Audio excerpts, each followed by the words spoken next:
tungaw ka! Kung nagpapapatay ako ng adik, ba't si Emer Industria buhay pa? Tsaka wala nang adik na MC! Nang snitch na naman. Tulad ng sabi ni Rafian, isa siyang snitch. Ini-snitch niya naman si JD, nang snitch na naman kay Emer Industria pa.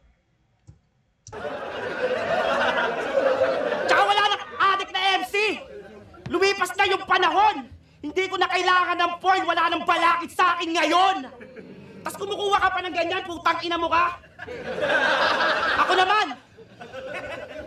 Di ko na gagamitin ng palihim to!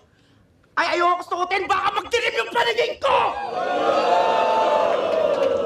Nakagamit din ng prop si JD, no? Ganda rin ng pagkakaano niya ron. Ng pagkakaisip niya ron sa shades na props. Gumagamit ka pa ng salamin? Tarantado na wag ka! Hoy, yung mata mo hindi pantay, ano dating bulag ba? Tinira pa yung crowd. Hinira mo na nga lang yung shades. Tinira mo pa.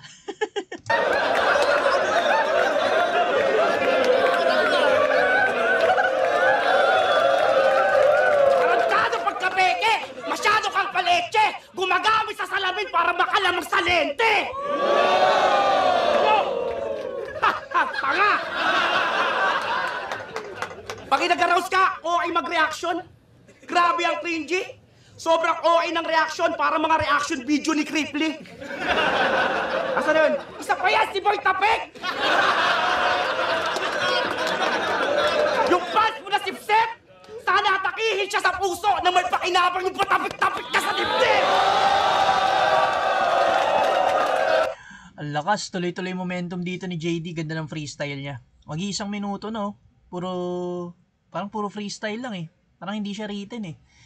Tapos ang dami niyang nadadamay at the same time, may patama pa rin kay Rafian. Mga fans niya na sip-sip. Ayan, si Boy Tapik. Atakiin sa puso, kakatapik sa dibdib. Si Cripply rin, nadamay, OA.